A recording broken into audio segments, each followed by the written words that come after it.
to the Veterans Gaming Podcast. My name is Kevin. The other day, I was sitting around at home, and like I always do, I always get on YouTube. I guess I'm kind of a YouTube addict, so to speak. And so I was watching a really interesting podcast from Teddy Atlas. His podcast is called The Fight with Teddy Atlas, a fantastic podcast for anybody that is a boxing fan. And in one of the videos, he was mentioning the 10 biggest upsets in boxing history. And he went down the list. And obviously, at the top of the list was the 1990 upset that Buster Douglas did against Mike Tyson for the World Heavyweight Championship. It is easily, in my eyes, the biggest upset in boxing history. And also, I would say the biggest upset that I've ever seen in sports in my lifetime. With that being said, that just kind of took me back to the 1980s and how dominant Mike Tyson was, particularly from 1984, 85 to 1990. And it made me wonder, as big a star as Mike Tyson was in that time frame, was he the biggest sports star of the 1980s? Because there are some guys that are worth honorable mention that you can legitimately say they might have been even bigger stars than Mike Tyson. But as someone growing up that grew up in the 1980s, I would say that there are four athletes that I would put at the top of the list as far as being the biggest stars of the 1980s. I'm going to start with one of them is Wayne Gretzky. Now, I'm gonna be honest, I don't know a lot about hockey. I'm still learning. I just got done watching the Stanley Cup Finals. I did go to a minor league hockey playoff game a couple of months ago, and I'm starting to come around to hockey. Wayne Gretzky, no question, is the great one. He did put hockey in a lot of ways on the map, more so than maybe his all-time great predecessor, Gordie Howe. Hockey has never been a mainstream sport. It may never get there, but everybody knows Wayne Gretzky. Every sports fan knows who Wayne Gretzky is, obviously. Even if you don't like hockey, when you hear the name Wayne Gretzky, you know that he is a professional hockey player. As I did some of my research for this discussion, the Hart Trophy is in the NHL what the NFL MVP is or the NBA MVP is in those sports. And in the first 8 years of Wayne Gretzky's career, Wayne Gretzky won the Hart Trophy, starting from the 1979-80 season all the way up until the 1980, 86, 87 season. Wayne Gretzky won basically the NHL MVP award 8 straight years. That streak was broken by Mario Lemieux, another all-time great, in 1987-88. And then Wayne Gretzky went back and won that trophy one more time in the 1988-89 season. But that time, he was a member of the Los Angeles Kings. So Wayne Gretzky won basically the NHL MVP award 9 out of 10 seasons in the 1980s.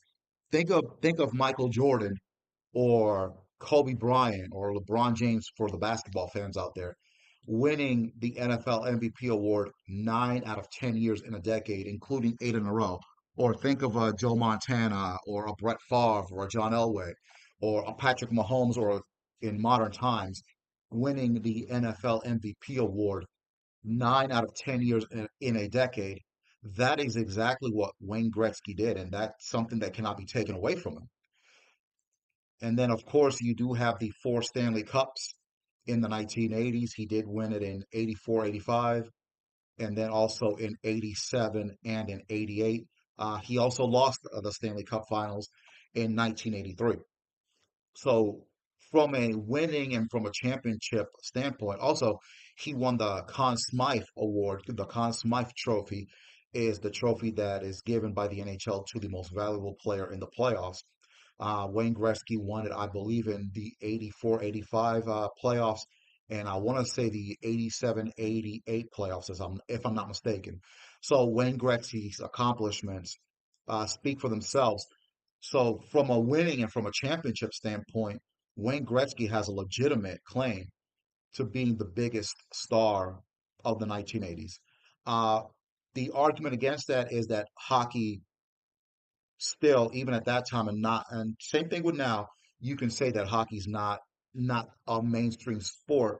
So a lot of people do not know still about what Wayne Gretzky has accomplished. In football, in my opinion, the biggest star of the 1980s, even though you had the 85 Bears and the Super Bowl shuffle, I think the biggest individual star, I don't think it was Dan Marino. I don't think it was John Elway. I think it was Joe Montana. Uh, Joe Montana drafted out of Notre Dame in 1979, worked his way to becoming the starting quarterback of the 49ers. His passing style fit perfectly with the offensive mastermind of the late great Bill Walsh. And Joe Montana won four Super Bowls in the 1980s. Super Bowl 16 against Cincinnati, Super Bowl 19 against the Miami Dolphins, Super Bowls 23 and 24 against the Cincinnati Bengals and the Denver Broncos, respectively. The first Super Bowl played in the Pontiac Silverdome, Super Bowl 16 against Cincinnati. That was the very first football game I ever watched. I was about 6 years old back then, and I remember really didn't know what they were doing, but I thought it looked pretty cool, all those guys in those cool helmets uh, hitting each other. And then as I got older, I started understanding, obviously, the game more. The one memory I do take from that Super Bowl 16 was number 16 was Joe Montana for the 49ers. Ken Anderson, who many people feel should be in the Hall of Fame, he wore number 14 for the Bengals. So with them being the two quarterbacks, I do remember them. And then Earl Cooper was a player for the 49ers. He wore number 49 for the San Francisco 49ers. So that's how I remember Earl Cooper. Super Bowl 19, highly anticipated Super Bowl. The 49ers in 1984, they were 17 and 1, one of the all-time great teams that have been forgotten. I will do a video on the 84 49ers in the future. Then you had Dan Marino, the young 23-year-old gunslinger, had just thrown for 5,000 yards, the first QB to ever do that. He had Mark Clayton and Mark Duper as the wide receivers. Miami was just there. That offense was just destroying people. But even though they were up 10-7 after the first quarter, the 49ers defense adjusted. That 49ers defense, the 84 49ers, one of the all-time great defenses that's never talked about. And Joe Montana went out there and they started cooking him and Roger Craig and Dwight Clark, and they were able to dominate the Miami Dolphins 38-16. Then you have Super Bowl 23, the drive, 98 yards with 3.5 minutes left. The touchdown pass to John Taylor with 34 seconds left, giving Joe Montana his third Super Bowl win. And then the last Super Bowl destroyed a really good Denver Broncos team, but that 49er offense with Jerry Rice and John Taylor and Roger Craig and Tom Rathman, Burt Jones. They destroyed Denver 55-10. Joe Montana in four Super Bowls, four wins, 11 touchdowns. Probably the most important stat to me, no interceptions in four Super Bowls. And then, of course, that clutch performance in Super Bowl 23. Amongst many clutch performances, I think Joe Montana, by the end of his career, he had around 40 fourth quarter comebacks. You had that injury that he came back from when he got sacked by Leonard Marshall in the 1990 NFC title game. Took a couple of years for him to get rehabilitated, gets traded to Kansas City. What a playoff run he had in 1993 with the Kansas City Chiefs. Uh, 4th and 7, he rescues the Kansas City Chiefs against Pittsburgh. Then the following week, they go into Houston against Warren Moon and the run and shoot offense and Buddy Ryan's defense. Unfortunately, in the AFC title game, he gets a concussion. They lose to Buffalo, and we were deprived of what would have probably been the biggest Super Bowl ever, even now. We were deprived of a Joe Montana with the Kansas City Chiefs versus Steve Young and the 49ers Super Bowl. Uh, that will probably go down as the best Super Bowl that never was. So that's the case for Joe Montana to be the biggest star of the 80s. While he was mainstream, he was not, you didn't see him in a whole lot of commercials per se. I mean, he was around quite a bit, but then I have to go to the next man on this list, number 23 of the Chicago Bulls, Michael Jordan, the man who, in my opinion, is the greatest player of all time. Uh, Now, in the 1980s, he did not get to the NBA Finals. However, in college in the 1982 NCAA title game against Georgetown, he hits that baseline jumper, and then James Worthy steals the ball towards the end, and North Carolina win their first ever national championship in 1982 under Dean Smith. 1984, I believe Michael Jordan did win the Naismith Player of the Year award. And then in 1984, under Coach Bob Knight, Team USA dominates the Olympics. He gets drafted by the Chicago Bulls. The Portland Trail Blazers, 40 years later, still have not recovered from not selecting Michael Jordan over Sam Bowie. It might have made sense at the time, but unfortunately for Sam Bowie, had a lot of injuries. Things didn't work out for him. Things did work out for the Chicago Bulls and Michael Jordan. Also, things worked out for the Houston Rockets and Akeem Olajuwon. Um, as great as Michael Jordan is, Houston had a chance to pick Michael Jordan overall, the number one pick in the 84 draft. They did pick Akeem Olajuwon. That tells you about the greatness of Olajuwon. No one has ever criticized Houston for picking Akeem Olajuwon over Michael Jordan. Of course, Akeem Olajuwon went to college at the University of Houston, so it made sense. But who knows how things would have worked out if Michael Jordan had been drafted by the Houston Rockets instead of the Chicago Bulls. But it wasn't meant to be. And then Michael Jordan just took over, not only on the basketball court, but outside. Nike, quite frankly, would not be what it is today without Michael Jordan and all those great shoe commercials that were being put out with Mars Blackman and Spike Lee and all that. Those Air Jordan ones, vintage. All the Jordan shoes are vintage. And then his play on the court in the 80s, the man was flying and dunking all over the place. And you could see that Michael Jordan was coming, but it was not his time yet. In 1986, he missed a lot of the season due to a broken foot, but with citing his desire to make the playoffs, he did start the playoffs as the eighth seed for Chicago. They lost to the Boston Celtics, but Michael Jordan lit up Larry Bird and the Celtics for 63 at the Boston Garden in game one. And then I believe game two, he lit them up for 49. Unfortunately, that Bulls team, they didn't have Scottie Pippen, they didn't have Ron Harper or Horace Grant or BJ Armstrong.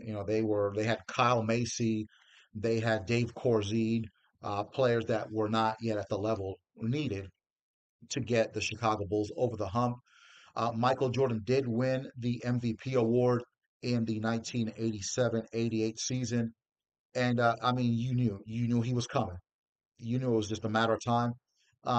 Then he had to get by the Detroit Pistons, the Bad Boys. Unfortunately, he was not able to get past them in the 1980s. They lost 4-1 in the second round in '88, and then in 1989 they lost 4 games to 2 in the conference finals. However, in that 1989 playoffs, the Chicago Bulls with Michael Jordan, they were the only team that beat the Detroit Pistons in any playoff round. The Pistons, they swept Boston. If memory serves me correct, they swept New York in the second round, and then they swept the Lakers in the finals. But Chicago did give them a bit of a problem. But Detroit ended up winning 4 games to 2. So that would be the case for Michael Jordan being the biggest star of the 80s. No question, he was the biggest star of the 90s, but he does have a case to be the biggest star of the 80s. And then last but not least, Iron Mike Tyson. What a phenomenon he was in 1985. He just came out of nowhere, knocking everybody and their mom out in the first round. And then he really came onto the scene in 1986, I believe it was, when he fought Marvis Frazier, Joe Frazier's son, on a Wide World of Sports. and that's one of the most brutal knockouts that you'll ever see. He knocked Frazier out in like 35 seconds. That's right up there with the Ray Mercer versus Tommy Morrison knockout, just in terms of sheer brutality. And then Mike Tyson just rolled over everybody on his way to becoming the undisputed world heavyweight champion at 20 years old. In 1986, he knocks out Trevor Berbick to solidify himself as the undisputed world heavyweight champion. Had a couple of defenses in 87. And then in 1988, Mike Tyson goes out there and destroys Michael Spinks. Michael Spinks, who was one of the great light heavyweights of all time. In a minute 30 seconds, Mike Tyson dusted him off. Michael Spinks looked afraid. He looked intimidated. Having said that, I do have, I personally have some questions about that fight, but that's neither here nor there. I don't want to say the word dive, but that looked kind of suspect to me. But again, you could tell Michael Spinks was very intimidated by Mike Tyson. So that's what happened there. With that being said, you could see the wheels slowly start to come off the mystique of Mike Tyson, the whole situation with the marriage to Robin Givens, the relationship with Don King, obviously led to his eventual downfall in 1990. The story behind the Buster Douglas fight in 1990, Evander Holyfield was an undefeated cruiserweight champion, and Evander Holyfield and Mike Tyson were supposed to fight in November of 1989, but Mike Tyson suffered a training injury. I remember vividly. Everything was signed, sealed, and delivered. I believe this fight was scheduled for November 8th of 89, but then Tyson got hurt, and so they wanted to give him a tune-up fight, and that's where Buster Douglas came in. And if he had beat Douglas, then he would have taken on Evander Holyfield. And unfortunately, things didn't work out that way. And then you had Evander Holyfield, his career with those battles with Riddick Bowe. I think those things took a lot of his prime from him. And then we all know what happened with Mike Tyson outside of boxing. So by the time the two met in 1996, sadly, uh, to me, neither one of them was the same version that should have fought in 89 when I believe both of them were in their prime. That would have been one of the biggest fights of all time had they fought in 1989. By the time they fought in 96, I think the luster and the magic was some of the magic was gone from both of them. But we all remember the intimidating aura of Mike Tyson. For those of you old enough to remember Mike Tyson's Punch Out, uh, now you're playing with power. I remember that slogan like it was yesterday. I remember that commercial, Mike Tyson with about 500 TVs sitting behind him on the sofa, and he's using Little Mac. What a commercial! And that game to this day is still timeless. Whereas Jordan versus Bird, that game was trash. That video game was trash. Double Dribble was better, but Jordan versus Bird, that game was trash then, and it's trash now. Um, but basically, that's just what I wanted to come out here and just kind of ask on this space. Who was the biggest sports star of the 1980s? Was it Mike Tyson? Was it Michael Jordan? Was it Wayne Gretzky? Was it Joe Montana? Was it somebody else that maybe you think was the biggest star of that particular decade? Feel free to get in the comments and give me your thoughts about that. This has been the Veterans Gaming Podcast, and I am out.